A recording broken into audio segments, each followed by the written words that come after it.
क्या चल रहा था भाई? बायोमोलिक्यूल ना?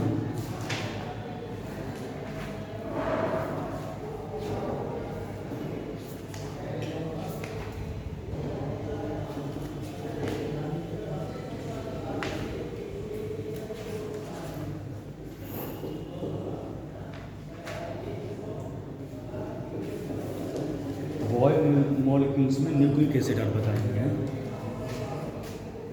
और कौन सा 12 तारीख?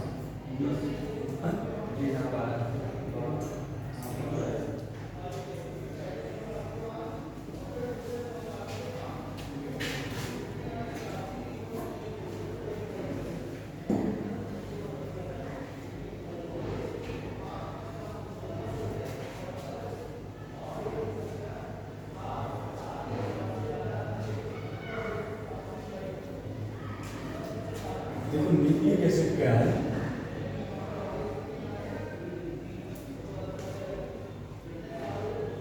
आप सभी जानते हैं कि न्यूक्लिक एसिड मतलब इसको क्या हिंदी में कहेंगे? न्यूक्लिक अम्ल। न्यूक्लिक अम्ल, अगर ये अम्ल लिखा है तो इसका मतलब अम्ल ही होगा, क्षार तो हो नहीं जाएगा। तो इसका मतलब न्यूक्लिक अम्ल हमारे दो प्रकार के रहेंगे, डीएनए और आरएनए। तो अगर कोई कहते डीएनए आरएनए आपके अम्लीय है कि क्षारीय है, तो क्या कहेंगे आप? अम्लीय कि क्षारीय कहेंगे? अम्लीय कहेंगे ना, अम्ल लिखा है। अगर मैंने कह दिया न्यूक्लिक एसिड है, तो एसिड मतलब क्या होता है? अम्ल। तो न्यूक्लिक अम्ल आपके दो प्रकार के होते हैं मुख्यतः, अभी तक जो पढ़े गए हैं, जो फ्रेडरिक मिस्चर ने खोजा था सबसे पहले। अल्टमान ने न्यूक्लिन कहा था, एक अल्टमान वैज्ञानिक हुआ है, उसने न्यूक्लिन कहा था। अब मिस्चर ने कहा था ये एसिड है, तो फ्रेडरिक मिस्चर ने इनको क्या कहा था? एसिड। अब डीएनए का आप फुल फॉर्म जानते ही हैं, डीऑक्सीराइबोन्यूक्लिक एसिड।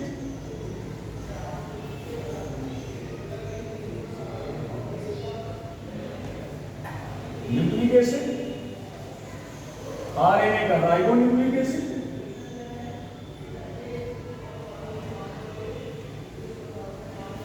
अब ये मिलकर किससे बना होता है? मतलब किन किन अणुओं से डीएनए और आरएनए मिलकर बने होते हैं? तो मोस्टली जो रहता है डीएनए को अगर कह दिया जाए तो हिंदी में लिख दूं क्या इसको? समझ जाओगे? कितना समझोगे? नहीं क्यों हिंदी लिखें? समझ जाओगे ना? ये हमारा बना होता है नाइट्रोजन क्षार से।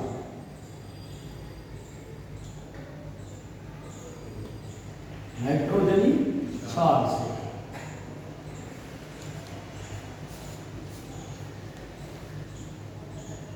दूसरा इसमें लगा होता है शुगर, शर्करा लगी होती है। तीसरा इसमें लगा होता है फास्फोरिक अम्ल।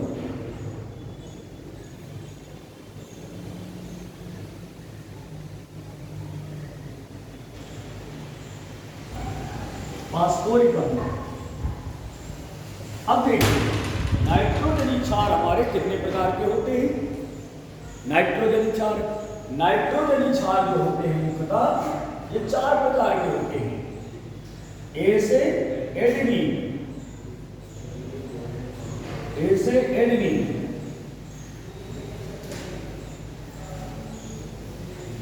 जी से गुआनिन,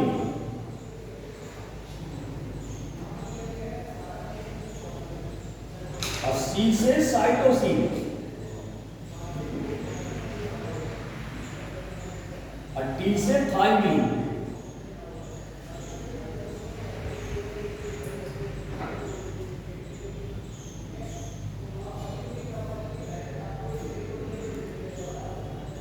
शुगर भी हमारी क्या होती है, पेंटोज होती है। ये दो प्रकार की होती है। ये पेंटोज शुगर हमारी, इसमें डीएनए में कौन सी रहेगी, डीऑक्सीराइबोज।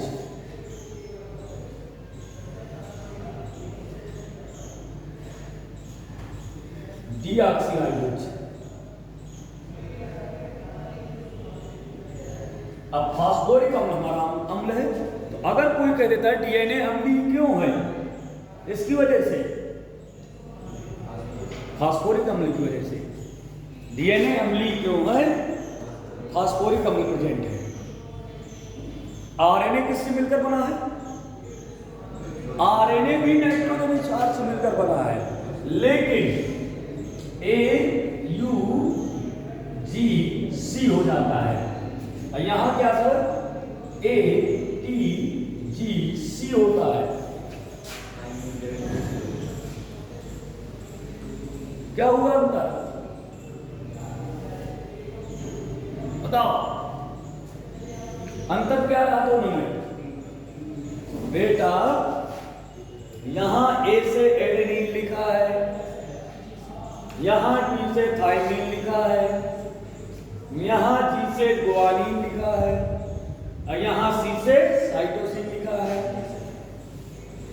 डीएनए हमारा किससे मिलकर बना है, इनसे, इन चारों से। मैंने यहां टी की जगह क्या लिख दिया है,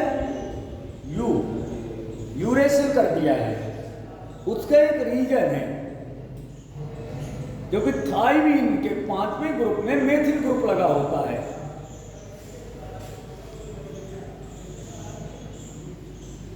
ये CH3 लगा होता है, 1 2 3 4 5, यहां NH2 लगा होगा, तो ये 5वें ग्रुप में मेथिल हट जाता है। मेथिल ग्रुप होता है CH3, मेथिल होता कि नहीं। तो अगर ये थाइमीन से मेथिल हट जाएगा तो यूरेसिल हो जाएगा, इस वजह से। बाकी सब यही रहते हैं। शुगर हमारी इसमें राइबोज होती है, उसके लिए वो केमिकल स्ट्रक्चर भी एक दिन बनाए गए।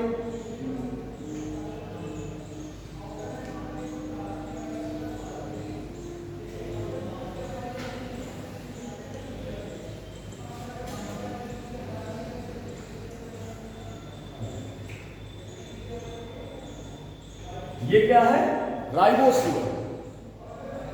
अब इसमें लिखा है डीऑक्सीराइबोज, डीएनए में, आरएनए में लिख दूं क्या, राइबोज शुगर। पेंटोज क्यों होती है, 1 2 3 4 5, जहां जहां OH ग्रुप लगे होंगे, आपके H ग्रुप लगे होंगे, तो आपके पेंटोज हो जाएगा हाइड्रोक्सिल की वजह से।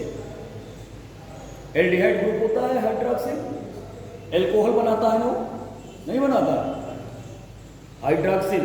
तो पेंटोज शुगर, पेंटोज शर्करा दो प्रकार की, डीएनए में डीऑक्सीराइबोज, आरएनए में राइबोज।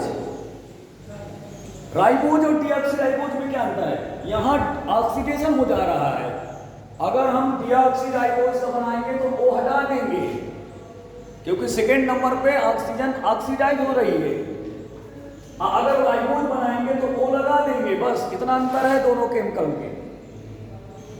दोनों का रासायनिक चित्र जो है आपका, दोनों का रासायनिक चित्र एक ही है, सिर्फ इतना अंतर है। क्यों, अगर कोई कहता है क्योंकि सर इसमें डीऑक्सीराइबोज, न्यूक्लिक डीऑक्सीराइबोज है, मतलब डी मतलब सेकेंड नंबर पे, मोनो डाई ट्राई टेट्रा पेंटा, आपने पढ़ा होगा केमिस्ट्री में। ये तो हो गया। इसी में पूछा जाता है आपका प्यूरिन और पाइरिमिडीन पूछा जाता है, न्यूक्लियोटाइड न्यूक्लियोसाइड आता है कभी कभी। बहुत सिंपल है, न्यूक्लियोटाइड न्यूक्लियोसाइड प्यूरिन पाइरिमिडीन, याद नहीं करना है। आप कहेंगे फिर क्या करना है, समझना है। बायोलॉजी समझी जाती है, अभी तक जो पढ़ाते रहे पूर्व बनाते रहे, याद करना, कभी याद की जाती है। समस्या क्या है कि जैसे वो जीरो पढ़ाना है आपको, तो वो दिखाते हैं सपने 10 और 20 के। अरे पहले जीरो सिखा दो भाई उसको, आज एक बिटिया बीएससी कर रही थी, कहती मुझे टीजीटी की तैयारी करनी है सर, इसलिए मैं जा रही हूँ उसको पढ़ने, जल्दी हो रही है। हमने कहा टीजीटी का फुल फॉर्म क्या होता है? सर ये ना पूछा करिए, पता नहीं। हवाई चिमनी के सपने दिखाना बच्चों को मूर्खतापूर्ण है। टीजीटी होता है ट्रेंड ग्रेजुएट टीचर का एग्जाम। बीएससी या एमएससी करने के बाद बीएड जरूरी होता है 2 साल का। अब फिर जाके आप उस एग्जाम को दे सकते हैं, टेट सीटेट पास करने के बाद या यूपी में बीएड करने के बाद। अभी तो बीएससी फर्स्ट ईयर में हो, मतलब कितने साल? 3 साल तो बीएससी कंप्लीट करोगे, 2 साल बीएड कंप्लीट करोगे, 5। अब एमएससी किया तो 7। अब फिर जाकर तुम उसकी तैयारी करोगे। तो मूर्ख बन रही हो ना, इसी साल से तैयारी करना उसकी। 7 साल बाद वाली तैयारी तुम अभी कर रही हो। पहले तुम बीएससी अच्छे से कर लो भाई, वो भी टीजीटी पीजीटी है। जैसे आपको नीट की तैयारी कर रहे हैं, बीएससी कर रहे हैं कुछ, तो नीट बीएससी मतलब एक तरह से मैं अगर कह दूँ कि हम बीएससी पढ़ाऊँ, नहीं बीएससी पढ़ाऊँ, ये सब इंटर की बातें बता रहा हूँ, फर्स्ट ईयर इंटर की। मैं आपको बीएससी नहीं पढ़ाऊंगा, और सब कुछ लिखा हुआ है। तो सपने देखना अच्छी बात है, लेकिन बहुत लॉन्ग टर्म वाले 10 ईयर वाले उसकी अभी से कोचिंग जाना, तैयारी करना, मतलब जो सामने है उसको भी बेकार कर दोगे। समझ रहे हैं ना? जो आपके सामने खड़ा है उसको भी बेकार कर दिया। कहीं हद तक नीट और बीएससी तो चल रहा है, चलो भैया वो रिवीजन हो रहा है हमारा पुराना बेसिक, अब बीएससी भी चल रही है। और कहीं कहीं तो मैं आईएएस की तैयारी कर रहा हूँ, तो बीएससी भी आईएएस में धरी रह जाएगी, नीट तो मिलेगा नहीं। इसलिए एक लक्ष्य पकड़ कर चलें। एक चीज है, सिलेबस इतना कम नहीं है। मैंने कई बार कहा बच्चों से कि आया करें, क्लास ज्वाइन करें, तो उससे आपका मान लो आपको आता है, जैसे कुछ बच्चे कहते हैं हमें ये आता है बेसिक, रिवाइज होगा भाई, रिवीजन तो होगा। आपने इंटर बीएससी में पढ़ा होगा या पढ़ रहे होंगे, 3rd सेमेस्टर 1st सेमेस्टर, तो रिवीजन तो होगा। क्या होता है, डीएनए कैसा था, सर ने क्या बताया, इन्होंने क्या बताया, उस सर ने क्या बताया था, कुछ तो रिकॉल हो रहा होगा। दूसरा चीज आता है आपका न्यूक्लियोटाइड में। अब प्यूरिन, तो न्यूक्लियोटाइड बहुत सिंपल है,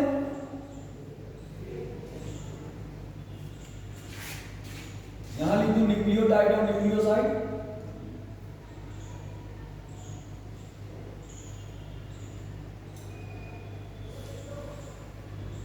न्यूक्लियोटाइड में आपका कुछ नहीं, नाइट्रोजन बेस, फास्फोरस और शुगर, यही वो भी न्यूक्लियोटाइड ही कहलाते हैं। मतलब नाइट्रोजन क्षार,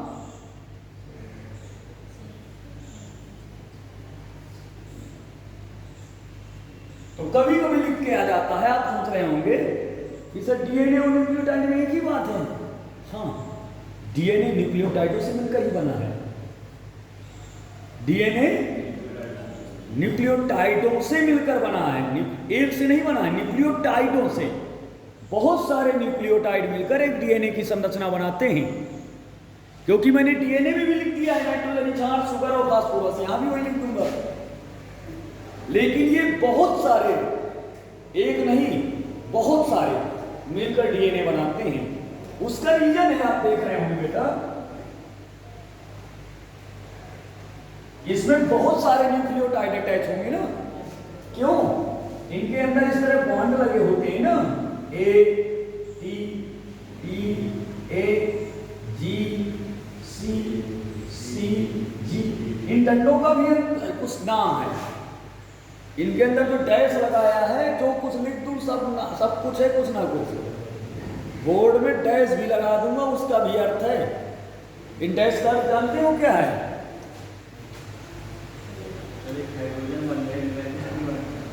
हाइड्रोजन बंदी है ये दोनों, एक एटी के साथ टी का ए के साथ डबल हाइड्रोजन बॉन्ड, और उसमें ट्रिपल हाइड्रोजन बॉन्ड। इसलिए अगर कह दिया जाए ए और टी या टी या ए, जी और सी या सी जी में कौन ज्यादा स्टेबल है, कौन ज्यादा स्थिर है, जिसमें कम हाइड्रोजन बॉन्ड वो कम स्थिर, जिसमें ज्यादा हाइड्रोजन बॉन्ड तो वैसे भी वीक बॉन्ड होता ना, कमजोर बॉन्ड होता कि नहीं होता, तुरंत टूट जाता है।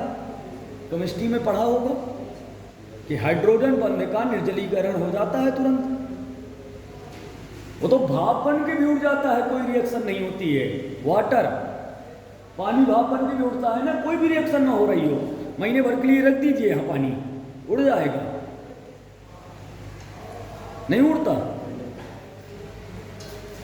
तो नाइट्रोजन बेस और आपका शुगर, और तीसरा फास्फोरिक एसिड।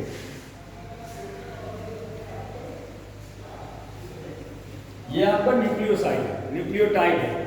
हाँ, इसमें क्या रहेगा, नाइट्रोजन बेस और प्लस शुगर, ये आपका न्यूक्लियोसाइड है। फास्फोरिक एसिड हट जाता है। अगर कोई अंतर पूछता है दोनों के बीच में, क्या बेटा, न्यूक्लियोटाइड और न्यूक्लियोसाइड में अंतर बताइए, तो आपको तुरंत कहना है सर ये देखिए अंतर हो गया। ना आया हो समझ में तो बताइए फिर से भाई, है? क्या अंतर है दोनों में? दोनों में अंतर लिख दिया है मैंने। अंतर क्या दिख रहा है? क्या अंतर दिख रहा है दोनों में? लाला सुनिधर, लाला सुनिधर। इसमें एक नंबर में क्या लिखा है, नाइट्रोजिनस बेस। अंग्रेजी बिल्कुल नहीं पढ़ पाते, पढ़ लेते होगे ना, तो ये लिखी तो नाइट्रोजन क्षार है, नहीं इसकी ये लिखी है और अच्छे राइटिंग में, हिंदी में भी लिखी है। अब बार बार हिंदी में ना लिखाइए, एक जगह हिंदी लिख दिया तो समझिए, समझ रहे, एक जगह हिंदी लिख दिया तो बार बार जहां जहां नाइट्रोजन लिखूंगा वहां हिंदी लिखवाओगे। अब शुगर लिखा है शर्करा, अब फास्फोरस, अंतर क्या है, यहाँ फास्फोरस लिखा है, नहीं लिखा ना। अगर कोई पूछे न्यूक्लियोसाइड न्यूक्लियोटाइड में, तो न्यूक्लियोटाइड में सर नाइट्रोजन क्षार, शुगर, फास्फोरिक अम्ल उपस्थित, और न्यूक्लियोसाइड में फास्फोरिक अम्ल अनुपस्थित होता है। बाकी दोनों मुख्य अंतर है। नहीं आया समझ में? पक्का तुमको आ गया तुम लोगों? देखिए भाई, क्लास चाहे इतना हो चाहे इतना हो, चाहे 10 मिनट का चाहे 1 घंटे का, अगर एक बात भी सीख जाते हैं, मैंने रोज हमेशा कहा है, तो 365 दिन में 300 से 250 क्लास रहेगा, 300 टॉपिक सीख जाओगे। तो 300 टॉपिक सीखना मतलब बायोलॉजी में आप एक्सपर्ट हो जाओगे। बाना लेवल में, बाना लेवल में बायोलॉजी में 300 टॉपिक में हो जाओगे एक्सपर्ट। अब इसके बाद छोटा एक बात आता है, प्यूरिन और पायरिमिडीन। बहुत बेसिक चीजें हैं, देखिए प्यूरिन और पायरिमिडीन इसी जगह बता दो, खचर खचर में। प्यूरिन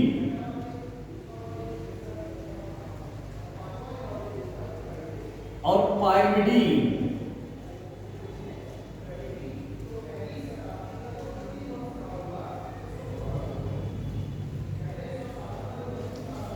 प्यूरिन मैं कह रहा हूं हमारा ये प्योर है, पी से प्योर समझ में आ रहा है कि नहीं? एजी हमारे प्यारे हैं, प्योर है। एजी कौन बुलाता है? जो ज्यादा प्योर होता है कि नहीं? एजी हमारा प्योर है। तो एजी कौन है इसमें? Adenine guanine. एजी बुलाता है ना कोई, तो इनका बुलाती है ना एजी कह के कि एजी धर, तो एजी उसी को कहती है जो उसके लिए प्योर होगा। तो प्योर कौन है यहाँ? प्यूरिन है। एजी कौन है प्योर यहाँ? प्यूरिन है, कुछ और है, ये लिखा है ना प्योर। तो एजी प्योर है, बाकी सब पराये हैं। बाकी सब पराये हैं कि नहीं? तो क्या क्या बचा पराये में? CTU। नहीं आया समझ में? एजी प्योर है, प्योर PU मतलब प्यूरिन है, एडिनिन गुआनिन प्यूरिन है, बाकी पराये हैं, पायरिमिडीन है, CTU। एजी तुम्हें कौन बुलाता है? इनका बुलाती है तुम्हारी, हाँ है कि नहीं है? रहना भी चाहिए और क्या। नहीं आया समझ में? हाँ? समझ में आया कि नहीं? कभी भूलेगा नहीं। ए जी प्योर है, बाकी सब पराए हैं। अगर कोई कहे प्योरीन, आपको याद आएगा प्योरीन मतलब प्योर है। तो कौन प्योर था? ए जी। ए जी से आपको ध्यान आ जाएगा एडिनिन गुआनिन, बाकी सब पराए हैं, मतलब बाकी सब पायरिमिडीन में कह दो। देखो भैया, लर्न करने के सीखने की चीजें हैं। अब क्या बचता है? एक 4 घात का नियम बचता है। इसीलिए पायरिमिडीन प्यूरिमिडीन हो गया, न्यूक्लियोटाइड हो गया, न्यूक्लियोसाइड हो गया, डीएनए आरएनए हो गए, राइबोज हो गया, नाइट्रोजन क्षार हो गया। 4 घात के नियम बचता है। 4 घात का नियम क्या कहता है जानते हो? फिर उसके बाद और बताते हो।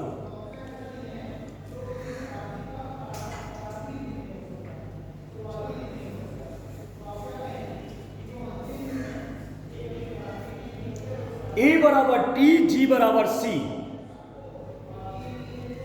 ए बराबर टी और जी बराबर सी कहता है 4 घात का नियम। A plus G equal to T plus C. 4 घात का नियम क्या कहता है? मिटा दूं क्या इसको? लिखना है कि लिख लीजिए, लिख लीजिए। आओ लिख लो, लिख लो।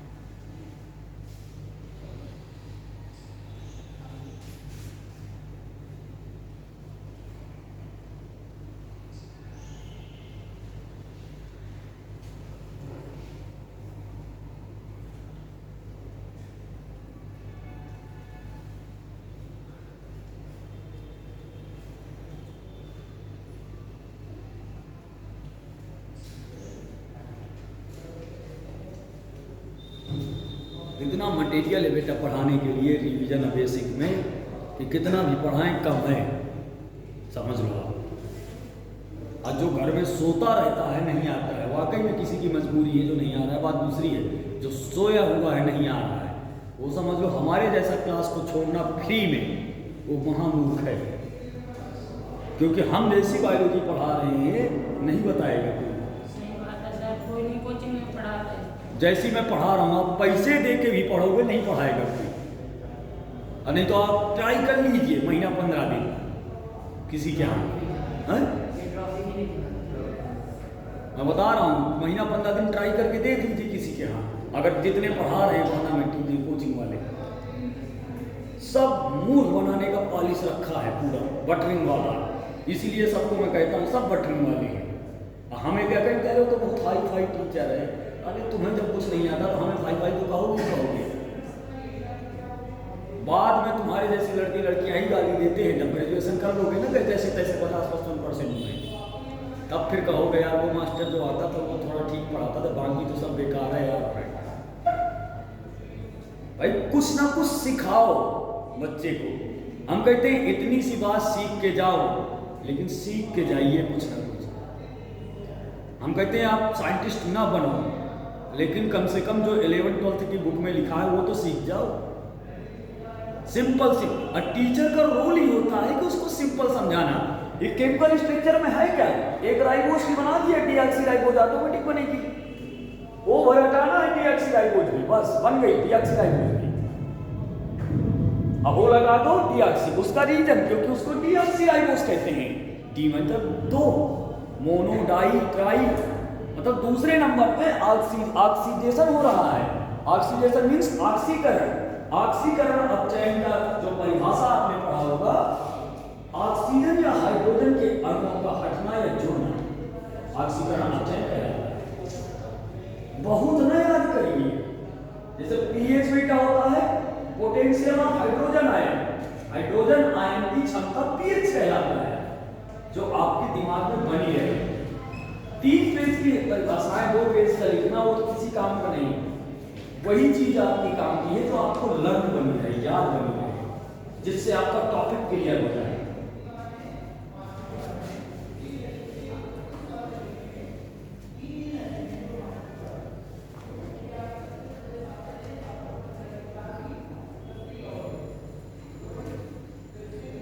वो ये बिलीव है कि जो 11th-12th में पढ़ लेता है हमसे, उसको ये सब नहीं पढ़ना पड़ता है। अगर वाकई में सुन लेता है उसको फिर और लेवल का हाई बताते हैं। लेकिन लड़का लड़की भी बढ़िया आता है।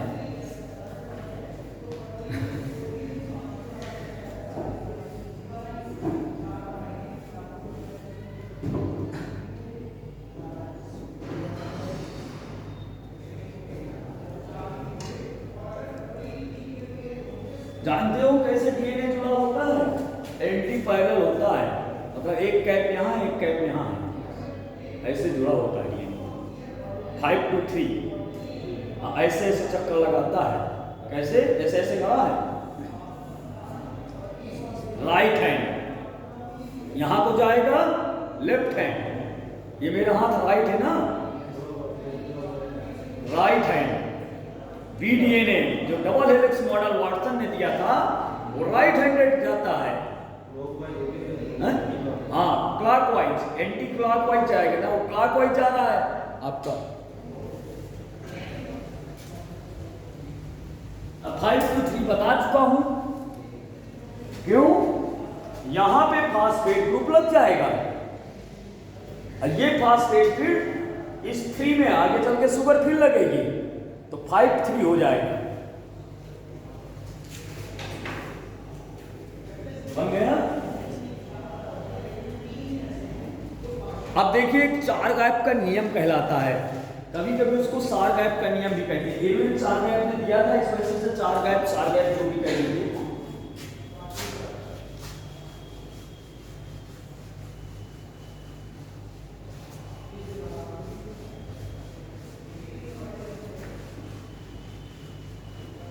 थोड़ा सा पानी बरसने लगा था, पानी बरसना हद नहीं आएगी। अरे तो भूल जाओगे क्या?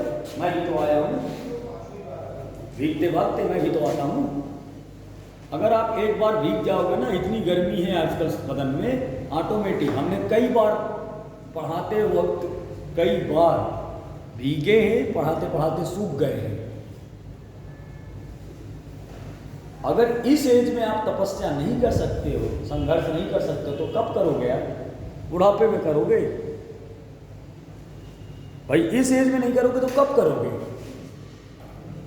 पानी बरसना, धूप ज्यादा लगना, नींद आना, ये सब बहाने हैं। चलिए, चार गैप का नियम क्या कहता है?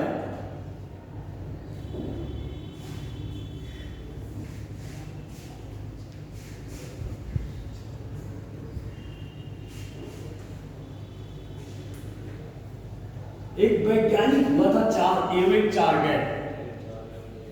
एरविन चार गैप एक वैज्ञानिक हुआ था। उसने कहा था ये जो ए और जी हमारा है, या ए और टी है, ये इक्वल होते हैं। मतलब ए बराबर टी रहेगा और जी बराबर सी रहेगा, एक तरह से बराबर रहता है। मतलब ए की मात्रा जितनी रहेगी उतनी टी की रहेगी। एरविन चार गैप ने क्या कहा था? एडेनिन जितनी मात्रा रहेगी, मात्रा का ज्ञात किया था, मतलब इसने परसेंटेज निकाला था, क्वांटिटी निकाला था एक तरह की। मतलब कह दिया जाए एडेनिन 10 ग्राम है तो थाइमिन 10 ग्राम होगी, शुद्ध शुद्ध। चार गैप ने क्या कहा था? एडेनिन 10 ग्राम तो थाइमिन 10 ग्राम, तो इसने 100, क्योंकि प्रतिशत निकाला जाएगा तो 100 में निकाला जाएगा, और डीएनए में यही चारों मिलते हैं। तो अगर ये 30-30 होगा तो ये 20-20 होगा, 30-30 60, 20-20 40, तो कितने हो गए? 60-40, 100 प्रतिशत 100 में निकालोगे ना। पहला नियम इसने ये कह दिया था। दूसरा नियम इसने क्या कहा था? A plus G equal to C plus T, A plus G equal to C plus T। या C+U। क्या कहा था? ये क्या है हमारा? प्यूरीन है कि नहीं है? तो प्यूरीन बराबर पाइरिमिडीन हो सकता है कि नहीं?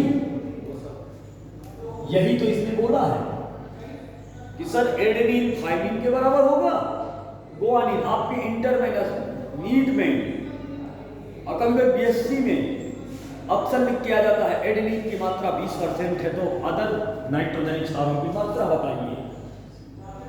लड़का का दिमाग सन्ना चाहता है कि 20% एडेनिन का या प्रतिशत कहाँ से पूछने लगा बायोलॉजी में? भूल गया है क्या? गलत प्रश्न आ गया। मैथ का सवाल कहाँ से आ गया? प्रतिशत पूछ रहा है।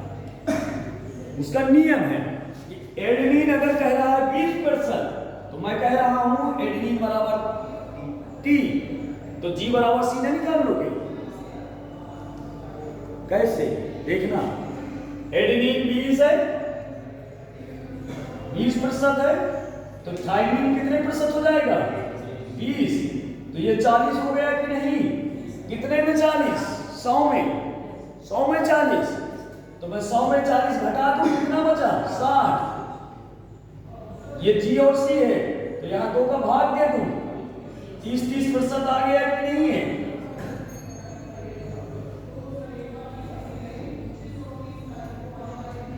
क्यों भाई?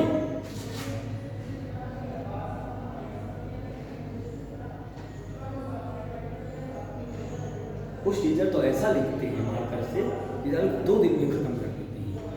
हर बार जैसे घरों में आप लिखते हैं ना, कोचिंग में साल भर चल जाता है, वैसे आप नहीं लिखें, उसको इतना दबा के लिखेंगे कि आने का पॉइंट खत्म हो जाएगा।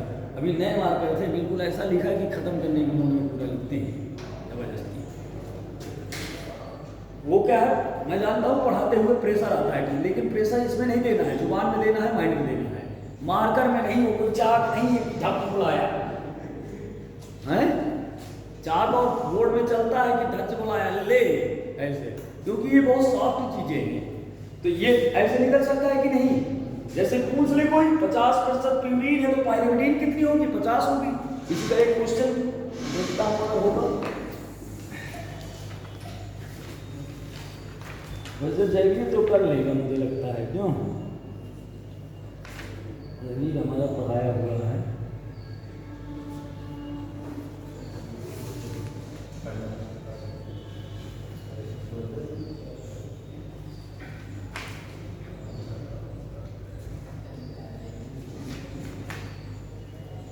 लेकिन कठिन दूंगा, शरीर से नहीं बनेगा।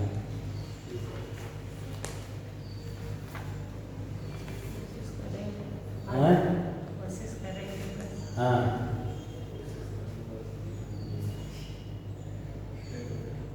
लिखिए क्वेश्चन। यदि एडेनिन और थाइमिन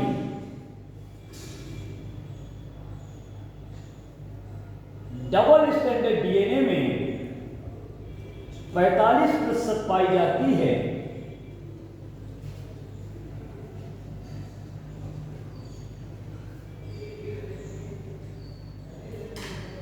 एडेनिन और थाइमिन डबल स्टैंडर्ड डीएनए में 45% पाई जाती है, तो गुआनिन की मात्रा कितनी होगी?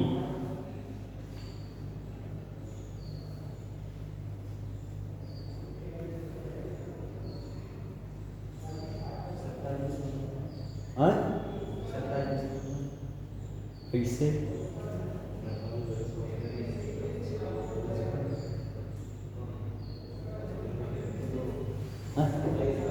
कैसे बताओ? आंसर तो सही है।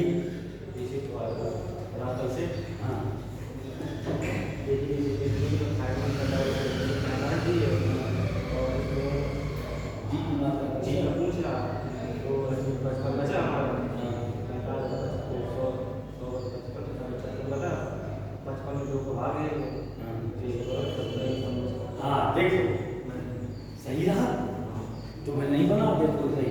हम देखो ऐसे विश्वास नहीं मानते, काफी जाके देखिए। अब पूछा है, ये बताओ मेरे सामने कैसे आया? तुक्का तो नहीं मारा है तुमने। ये आपका पीएमटी में आया था 2010 में, प्री मेडिकल टेस्ट जो पहले हुआ करता था नीट जैसा ही, 2010 में आया था क्वेश्चन।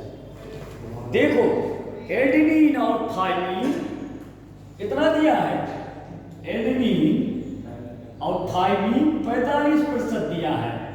अब गुआनिन पूछ रहा है, मतलब 100 में 45 घटा दो, 100% में 100 में तो प्रतिशत निकालोगे तो कितना बचेगा, 55। अब क्या पूछ रहा है, गुआनिन, तो 55/2 कर दो। गुआनिन और साइटोसिन की बात, चाहे गुआनिन पूछ रहे थे चाहे साइटोसिन, अब जोड़ लो अगर तुम्हें विश्वास ना हो रहा हो। ये कितना है 27.5, ये भी 27.5, ये कितना आएगा 22.5, ये आपका 22.5, ये सब जोड़ लो 22.5, 22.5, 27.5, 27.100 आएगा सब। आएगा कि नहीं आएगा, नहीं आएगा समझ भैया। अगर एडेनिन थाइमिन 45 है और गुआनिन पूछ रहा है, मैंने क्या बताया है 4 का F में बेटा कि एडेनिन बराबर थाइमिन और गुआनिन बराबर साइटोसिन, इन दोनों की मात्रा दी है, कितनी दी है 45। मैंने क्या कहा था 100 में घटा दोगे 100% में कितनी बची 55। किसकी पूछ रहा है, क्योंकि G बराबर C है ना, ये हम नहीं कह रहे हैं, ये रूल कह रहा है। नहीं है समझ, बिल्कुल पक्का। चलो कम से कम एक तो सिखाए, हाँ? एक तो सिखा दिए, क्या बोल दीजिए शाबाश। देखो खुशी तो होती ही है कि कुछ बनने लगा हमसे। अब इस तरह में क्या रहता है ना, जैसे कोई बुक तुम लोग ले लो अंसार वगैरह या कुछ, तो उस तरह के क्वेश्चन सॉल्व करते हैं या पढ़ते हैं। अब भैया जो सिखाए दे रहा हूँ ना, BSc भी कर रहा होगा, पूछ लेना। हाँ तुम्हारे साथ वाले से पूछना है कि क्या हो गया, नहीं बनेगा आधों से ज्यादा से।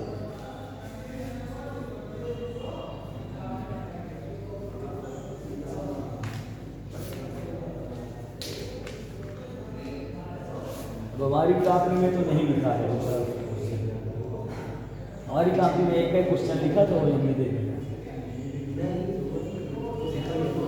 और भी टफ आते हैं कभी कभी, ऐसा नहीं ये मैंने सिंपल है किए हैं। हाँ कभी कभी और भी टफ आते हैं। एक बार एक MSc का लड़का आता था पढ़ने, तो उसने बहुत टफ लाया था वो, लेकिन उसका भी हमने बता दिया था, चाहे वो ट्राई करने की वजह से लाया हो चाहे उसकी वजह से। ये भी बता दिया था कौन सी बुक से लाया हो, तो कह रहा कैसे पता आपको, अब पढ़ता है पता लगा लेना। कुछ धनंजय साहू नाम है, MSc 3rd सेमेस्टर है उसका, JM में, पूछना चाहे, झूठ नहीं बोल रहे हैं, लाया था, बताया था इस बुक का क्वेश्चन है तुम्हारा ये। तो कह रहा था गुरुजी आपको कैसे पता। मैंने कहा तुम पढ़ना चालू किए हो, हम पढ़ चुके हैं उन बुकों को, तुम उन किताबों को अभी शुरू किए हो पढ़ना, हमें वो क्वेश्चन पता है जो तुम पूछ रहे हो।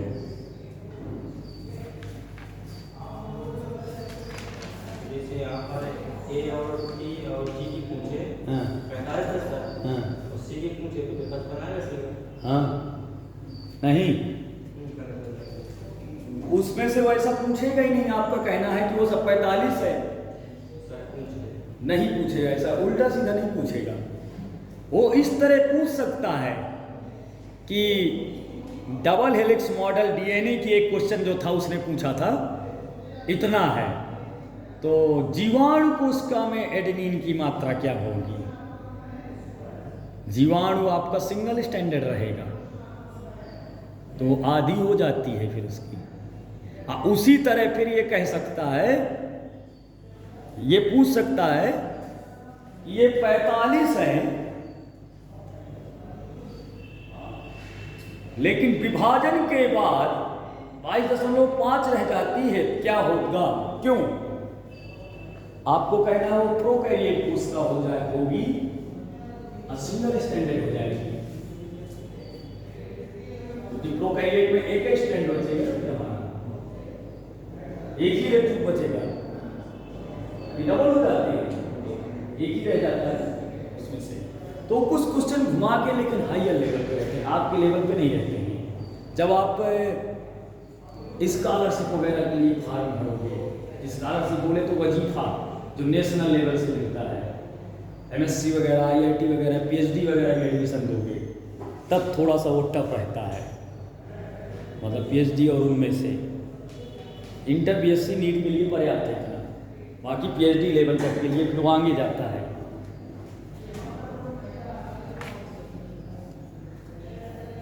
चार रैप बताया, ये हो गया, कम्प्लीमेंट्री हो गए, फास्फोडाइएस्टर पता है ना, ईस्टर फास्फोडाइएस्टर बॉन्ड कैसे बनते हैं नहीं पता, चलिए बता देता हूँ।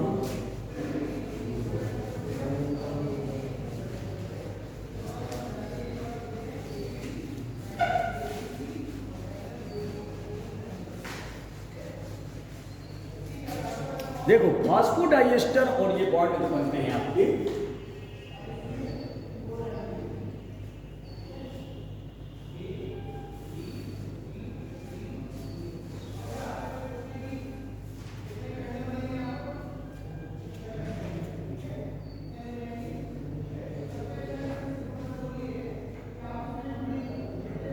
ये 1 है, ये 2 है, ये 3 है, ये 4 है, ये 5 है।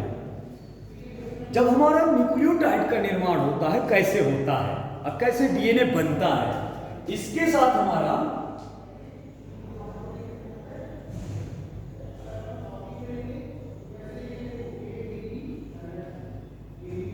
PO4 लग जाते हैं, PO4 लग जाता है। अब PO4 में यहां पे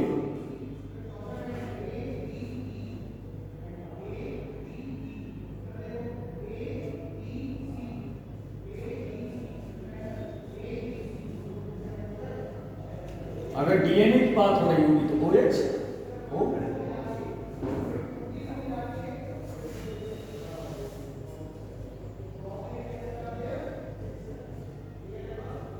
ये क्या है 3, ये क्या है 5, DNA हमारा क्या होता है 5 to 3, 5 to 3, 3 to 5 होता है ना। फास्फेट किससे जुड़ा है 5 इंड में, और यहां किससे जुड़ा है 3 इंड से। क्या कहा करते हैं 5 फास्फेट ग्रुप और 3 हाइड्रोक्सिल ग्रुप, हाइड्रोक्सिल से जुड़ा है कि नहीं जुड़ा है, और 5 किससे जुड़ा है फास्फेट से। तो ये जो बॉन्ड बनते हैं ये ईस्टर बॉन्ड होते हैं, क्या होते हैं, ये वाला ईस्टर बॉन्ड है, या ईस्टर बॉन्ड OH से जुड़े हुए, एल्डिहाइड बॉन्ड हो जाए तो ईस्टर बॉन्ड, और 2 ईस्टर बॉन्ड क्या हो गए डाई ईस्टर हो गए कि नहीं, क्यों भाई डाई, और किससे जुड़े हैं फास्फेट से, तो क्या हो गया ये फास्फोडाइएस्टर। DNA की बैकबोन या DNA की रज्जुकी, DNA का स्ट्रैंड फास्फोडाइएस्टर बॉन्ड से जुड़कर बना होता है। अगर कोई पूछे बेटा बार बार बनाता रहा होगा 12th में टीचर आपका कि देखो बेटा ये 5 है, ये 3 है, 5 सिरे से 3 सिरे, 3 सिरे से 5 सिरे, बार बार बनाया होगा 12th वाले टीचर ने, लेकिन ये ना कहा होगा कैसे 5 कैसे 3, बताया नहीं बताया, लेकिन ये बनाया होगा, नहीं दोबारा ना पढ़ाया होगा फिर उसने। ये चैप्टर बोल कर देते हैं कई, जयवीर अनुवांशिकी का चैप्टर उड़ा देते हैं, कहते हैं नहीं सिलेबस में कट चुका है, मारो गोली जाने को कठिन चैप्टर। हाँ भाई बहुत सारा टीचर कठिन चैप्टर को गायब कर देता है कि ना पढ़ाना पड़ेगा, कठिन है कहीं पूछ न लड़का लड़की, कठिन तो भाई ये थोड़ा सा। तो ये फास्फोडाइएस्टर ये जुड़ता है, एक बॉन्ड और जुड़ता है भाई, आपसे कह दिया जाए सर न्यूक्लियोसाइड कब, वो आपके नाइट्रोजन क्षार कब जुड़ते हैं, DNA मिलकर बना है ना, शुगर फास्फेट नाइट्रोजन क्षार से। तो यहां पे आपके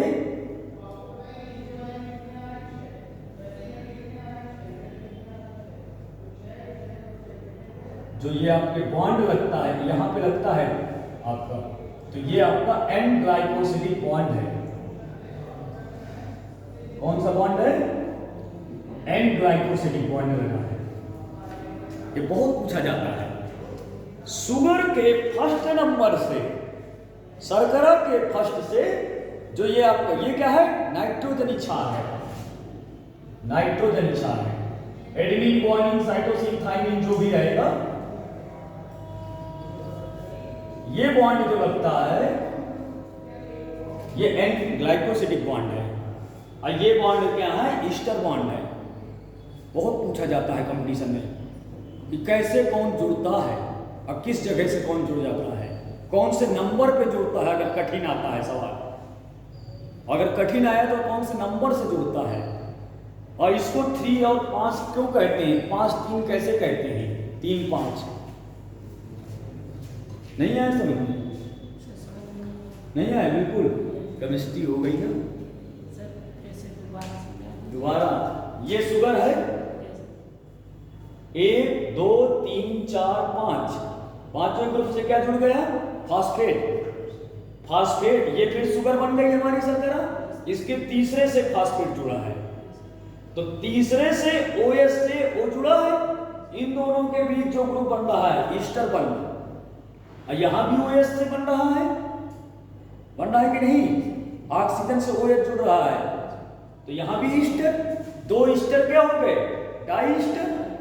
अब किससे जुड़े हैं, फास्फेट से, तो हम फास्फोडाइएस्टर कह सकते कि नहीं है? डीएनए ऐसे मिलके है बना है पूरा डीएनए। ये मैंने एक न्यूक्लियोटाइड है बता दिया है आपको, सिंगल न्यूक्लियोटाइड। अब बहुत सारे न्यूक्लियोटाइड से मिलकर बना है डीएनए। डीएनए की संरचना, ये जो डीएनए की संरचना है आपकी, ये बहुत सारे न्यूक्लियोटाइड से मिलकर बनी है कि नहीं, क्यों भाई, बहुत सारे मिलकर बने हैं कि नहीं। एक हेलिक्स जो पूरा करता है वो 10 बेस पेयर में पूरा करता है, कितने में, 10 बेस पेयर में, 34 एंगस्ट्रॉम होती है 10 बेस पेयर की दूरी, और 2 के बीच की दूरी कितनी, 3.4 एंगस्ट्रॉम। मतलब कह दिया जाए, सीढ़ी देखिए घर में, बांस जो डंडा लगा होता है नसेनी, देखिए ना, बांस आता, ये फास्फोडाइएस्टर, बांस क्या है, फास्फोडाइएस्टर, अब 20 के डंडे क्या है, ये ATGC 20 के डंडे हैं, और जो पीली काला गड़वा कुम जाते हैं वो सब शुगर हो जाता है। अब बांट डालेंगे, नहीं आया समझ में, बस डंडा वो एक होता है, यहाँ डंडे 2 हैं बीच में, आधे आधे डंडे जुड़े हैं, जैसे वो डंडा बीच में ऐसे से जुड़ के बना रहता है, यहाँ 20 से 2 डंडे हैं, एक तरफ का T एक तरफ का A, अब उन दोनों हाइड्रोजन बॉन्ड से जुड़े हैं। सीढ़ी ऐसे चढ़ते चले जाते हो ना, उन डंडों को बीच से तोड़ दो, तो सर जी क्यों, वो हाइड्रोजन बॉन्ड से जुड़ जाएंगे, हाइड्रोजन बॉन्ड से जुड़ेंगे। नहीं आया समझ में, नसेनी जैसा होता है, बस थोड़ा सा घूमा हुआ होता है, आज्ञा हुआ, बस आज्ञा किस तरफ को, राइट हैंड को, राइट मतलब बाएं हाथ को, आपके बायां कौन सा है, ये है ना आपका, बायां दायां, बायां आपका ये रहता है दायां, तो राइट हैंडेड, सॉरी उसमें से बायां दायां, हाँ जो भी हो राइट हैंडेड समझिएगा आपका। हाँ लेफ्ट हैंडेड आपका जेड डीएनए होता है, हाँ लेफ्ट हैंडेड, ये नहीं आया समझ में। ये आपके क्या होता है, 34 एंगस्ट्रॉम, एक डीएनए अपना चक्रण कितनी में पूरा करता है, 34 एंगस्ट्रॉम, और 10 बेस पेयर है, 10 बेस पेयर मतलब 1 2 3 4 10 जोड़े, समझ रहे हैं, अभी 10 और 10 के बीच की दूरी 34, और 2 के बीच की दूरी कितनी, 3.4, पूरे डीएनए का व्यास 20 एंगस्ट्रॉम, त्रिज्या 10 एंगस्ट्रॉम, त्रिज्या 10 एंगस्ट्रॉम, नहीं आया समझ में। ये आपका बीडीएनए कहलाता है, वाटसन क्रिक ने दिया था, वाटसन उसका चेला था, क्रिक उसका गुरु था।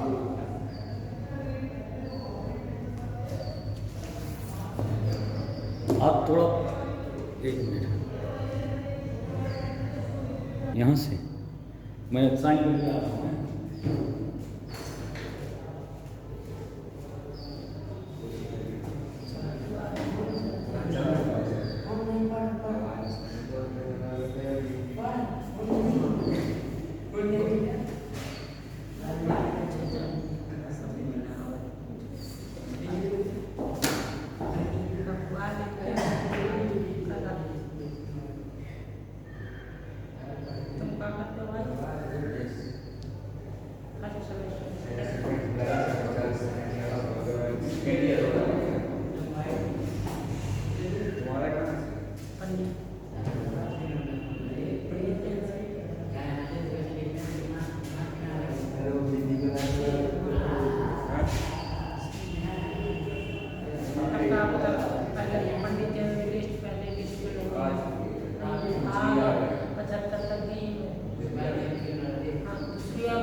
टेस्ट दिया है कि